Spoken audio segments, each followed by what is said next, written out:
What is up, guys? This is Juan from Quesado, and today we'll be reviewing my 2006 Mazdaspeed 6. So let's get to it. So let's take off.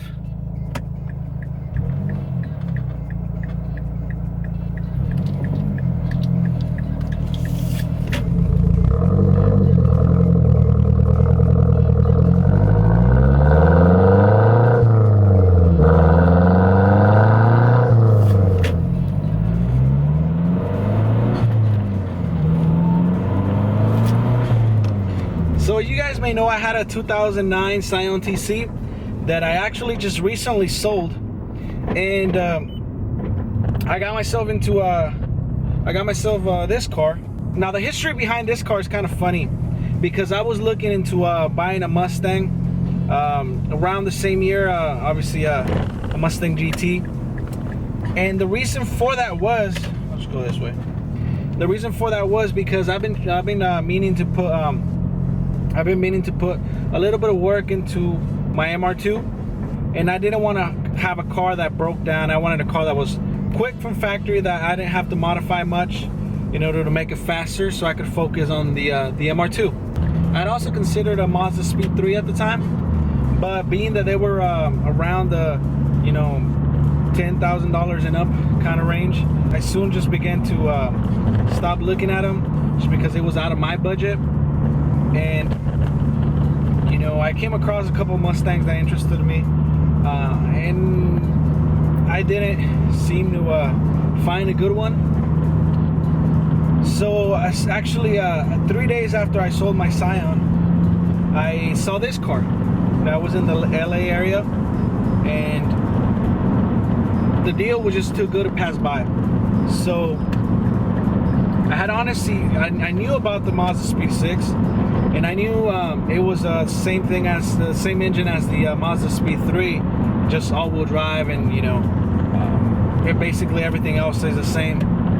But I never considered it because this car was only released from 2006 to 2007. There weren't many in the market at the time. So when I came across this, I just quickly got onto it and I grabbed it within 2 days of looking at it. Now this car has 80,000 miles. Again, it's a 2006, and it runs fairly well. I've had to do a little bit of maintenance on it since I got it. There's one thing about the Mazdaspeed 6 that I don't know if I like yet. When I bought it and I showed my dad, his words were just like, "Oh, you got a Mazda." I began to explain to him how this was a little bit more than that, how it was a turbocharged engine, how it was more of a sport sedan, and he didn't seem to understand. He thought I paid too much for just a Mazda, and he began telling me how he didn't see how something like this was worth that much. And that's kind of the overall vibe that you get with this thing. You're driving around town, no one looks at you, and that could be a good thing, because no one notices this car. Is almost like the ultimate sleeper. No one really knows about this car since the time frame of the release was so small. No one really knows what it is. No one knows how much horsepower it makes. It's a very rare car, but for the same reasons, it kind of lacks that wow feeling that people give you whenever they hear your car's turbocharged or whatnot. This one's a little bit less subtle because it does have an aftermarket blow-off valve, which you can hear there. It also has a muffler delete, so it makes it a little bit less quiet, but overall this car is super quiet from factory. Even with this exhaust, the muffler delete, it almost does nothing for the car. This blow-off valve is made by Turbo XS, and it's a recirculating blow-off valve. So this car does come with a 2.3 liter turbocharged direct injection engine, and it's I've heard rumors that it's very similar to that of the Mustang EcoBoost. I'm not sure how true that is. This car from factory makes around 274 horsepower to the crank. Like I stated earlier, this is an all-wheel drive car, so there is some power loss that goes into the drivetrain. So we're gonna turn around and hopefully give you guys an acceleration here. This is This is second gear. This is about 3,000 RPM, so let's get to it.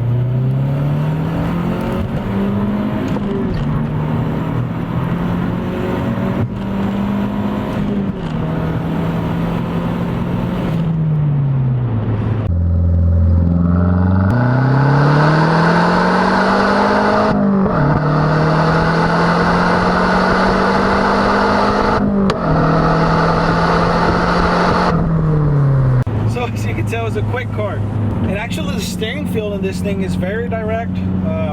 There's not a lot of dead play on the steering wheel. It handles very well.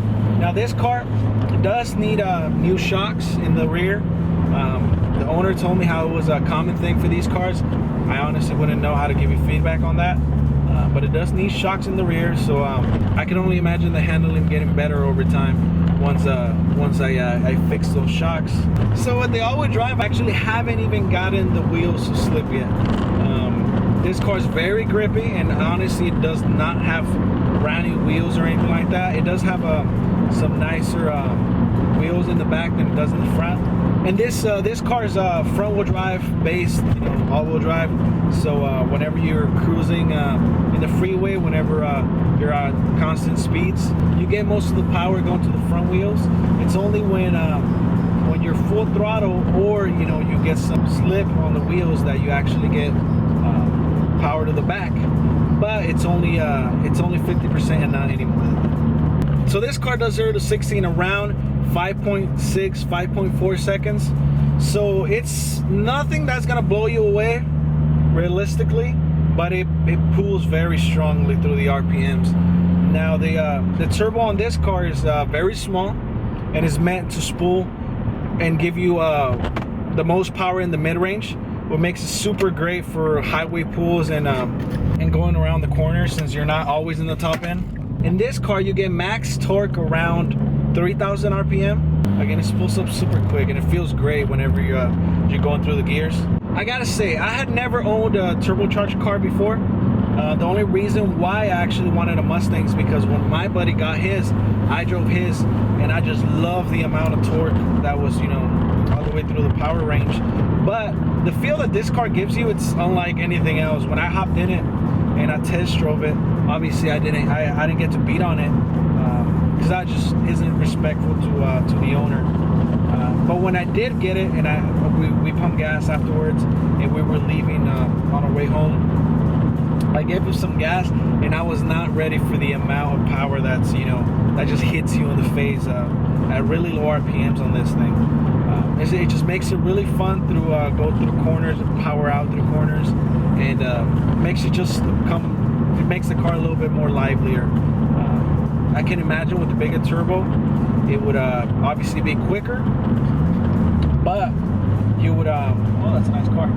You would have some delay between gears where there's turbo lag or turbo threshold, if you so want to call it that. So I know a lot of people don't consider this car because it was kind of a rare car at the time, and I think I just have weird attraction to cars that are very popular, like the MR2 and this.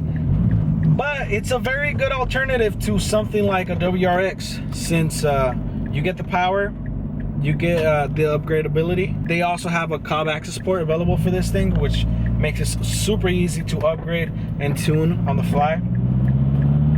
The aftermarket support, it's not as great as a WRX or an Evo or something like that, but again, it's a very good alternative if you just want a car that doesn't break, that you can have fun in, and you could, you know, and it's also a four-door. Before we go, let's do another pull. The second gear is 4,000 RPM, and there we go.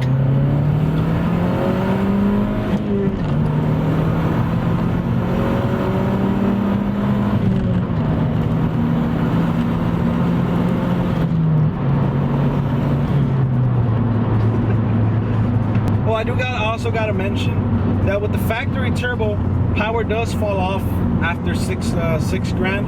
I'm not sure if it's an issue of the turbo. I've also heard people mentioning that just Mazda, when they released this car, they just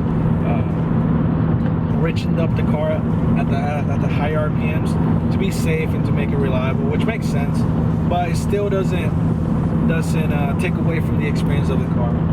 So thank you guys for watching. Hopefully you guys like this review. I will be making more reviews soon, and I do gotta say, if you haven't considered this car, I say you take a second look. It's a very nice car for what it is. In your location, if you find a good one like I did, it might be cheaper than that. It could be as fun and as reliable or something like that, and with the, you know, a little bit of a nicer interior, I think. So thank you guys for watching. Subscribe if you haven't already, turn on notifications, and until the next one.